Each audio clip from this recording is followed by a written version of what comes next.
When I was 10 years old, I ran away from an abusive home in Uganda.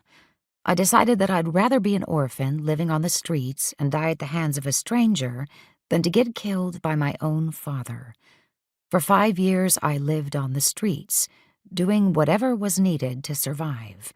While trying to steal from a stranger, I met a man who changed my life. This stranger didn't see a street kid or a smelly teenager trying to rob him, but rather a young man with potential. He fed me for a year and a half until one day he said, "If you had the opportunity to go back to school, would you?" This man helped me to finish high school and then supported my education at universities in Uganda and England.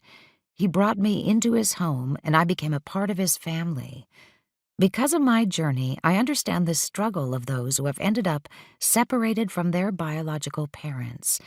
Even after we find a loving home, we still struggle with feelings of abandonment, rejection, shame, grief, loss, and much more. Some of us lash out in anger and rebellion.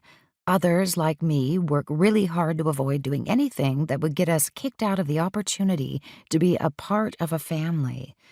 When I went to university, I felt I didn't belong and that something was wrong with me.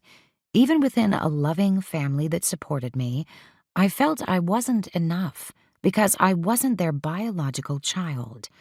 I was overly sensitive, trying to do everything right, so much so that my health suffered under the stress of trying to be perfect.